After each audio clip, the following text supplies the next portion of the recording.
one, for budding writers, for instance, I feel how do you overcome that vulnerability factor? Because I do feel like you just said that you use imagination, research, but I also feel you also um, you use your emotions, your experiences.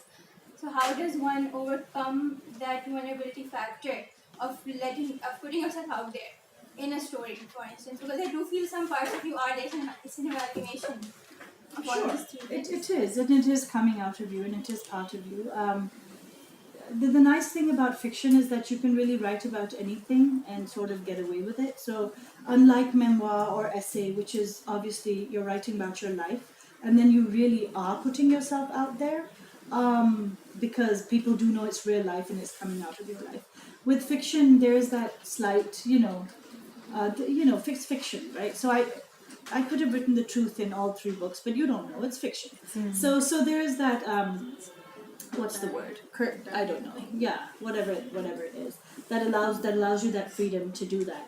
That said, even fiction can be very troublesome. So I had a very nice experience. I started writing seriously at age 24,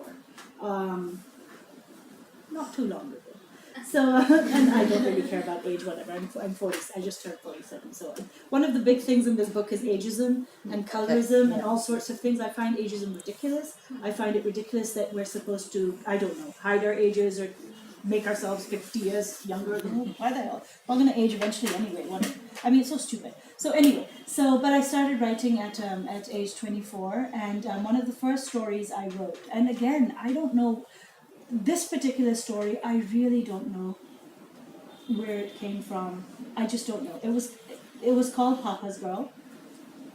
When I was younger, we'd gone to Thailand for vacation, and I distinctly remember. And this is one of the memories I had. I was very young. I think I was 10, 11 or so, or 12, something around that age. And I remember my mother was buying pearls on one side of the street, and on the other side of the street there were these strip clubs, and there were all these men trying to get my dad to go into the strip club. So on the one hand, I'm looking at my mother buying pearls, and as a 12-year-old, I knew something was up on this side, but I wasn't quite sure what was up. I mean, someone's saying, "Oh, we have big boobs here, and we have this here," and as a 12-year-old, you're like, let me go. Why is my dad going red and saying Jaldi so buy those damn pearls and let's leave it. So which is to say that when I at 24 I wrote the story that really it was. So in this story there's a 9-year-old boy, and his father's taken him to Thailand, and he happens to be playing hide and seek, and he's hiding behind these curtains in this bedroom, and he's playing hide and seek with this girl who's also 9 years old, and he's in the or something, I forget the exact gist of it, but anyway, long story short is that he's hiding behind the curtains, and his father comes into the bedroom, and he's having sex with that child prostitute, and this kid is really traumatized by this, and the story follows him through adulthood, and how the effect this has on him, even though he doesn't realize that it has had this effect on him, to see the situation too, and his dad doesn't know that he's seen all this, but it's so I really don't know where this came out of, but it did, and it was published online, and I got a lot of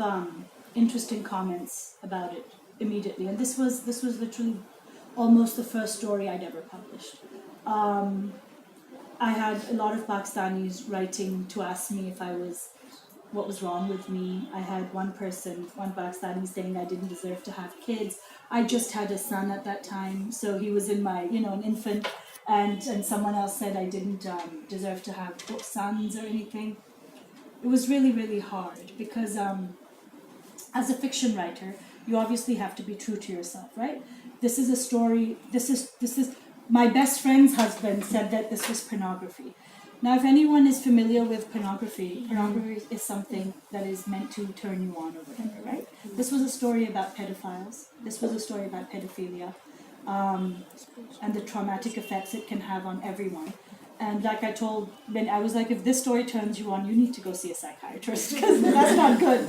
But for me, as a literally just starting out writer and stuff, to suddenly have this backlash over a story that I felt was was new and different and something that needed to be done. It was really hard. But the choice I had at that moment was to either be scared by backlash or to be out to just be like, you have a problem with the story, that's your problem. And funnily enough, later in life, I taught myself to read. See, because I grew up in Saudi Arabia, whatnot, English and everything. My mother's Kashmiri, my dad is Urdu speaking. So at home we spoke English. Actually, we spoke English, but I'm fluent in understanding Kashmiri also, and I can understand Urdu. And then we moved to the Punjab, so I'm fluent. Anyway, long story short is that I couldn't read Urdu, or I can't write Urdu either. So I very painstakingly taught myself how to read Urdu. And for me, if you can read Urdu, then like in the news where you have those ticker tapes underneath, they go really fast. If you can read that, then you're fluent in reading. I can't still read that, but I can read some now. So I discovered this a lot of the. And this is what I discuss in Unmanageable also, which is that had I been taught Urdu, or had I been taught, other languages of Pakistan which had literature, which was more applicable to my own circumstances. For instance, Manto, right? Yes. Or Ismat Chugtai, or other writers who back then, 47, the 1930s, beyond and stuff, were, Chugtai and Manto went to court for some of their stories and stuff because of sexual content and everything, and none of their stories are pornography either. But I did not know that at that time, right? I thought, oh my God, what have I done? Am I the first Pakistani in the universe to have written about pedophilia? How can this be? And so I realized that when growing up on English literature, being able to see yourself in different stories is wonderful. But being able, and which is why I'm so grateful that there's so many more translations and stuff and translators are so important also. But being able to see your own linguistic heritage, your own literature, cultural heritage, and own is such an odd word also, because I definitely believe we were colonized. English is part of our history, and so is English literature because of that. So it's not, so own might not be the right word. It's not a question of ours or theirs or other or this. I mean, it is very much part of Pakistani geography and landscape also.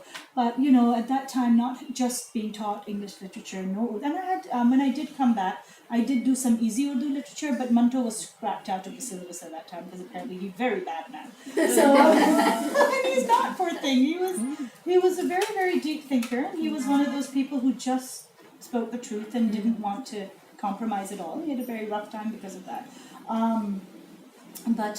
But reading later on, and I have an essay on it's called what is it? It's called Good Girls Don't Write Sex Stories. It's online, and it's about how reading about other writers who've done these things and then were met with backlash, and how I basically decided. Your question was putting yourself out there, the fear of doing that and everything. Put yourself out there as much as you can. If you're going to be, I feel, a really good writer, and by good I don't just mean sentence-wise, I mean someone who can really tell the truths about the human condition, because that is what writing is at the end of the day. Then you're going to have to just overcome. Who the hell cares what people are going to say, right? Because look at how many other people will read your work and it'll resonate with them, Sometimes people don't have the courage to write themselves, but they have the courage to read someone else's works, and even if that changes a little bit of someone's heart for that one moment, that's your job. So.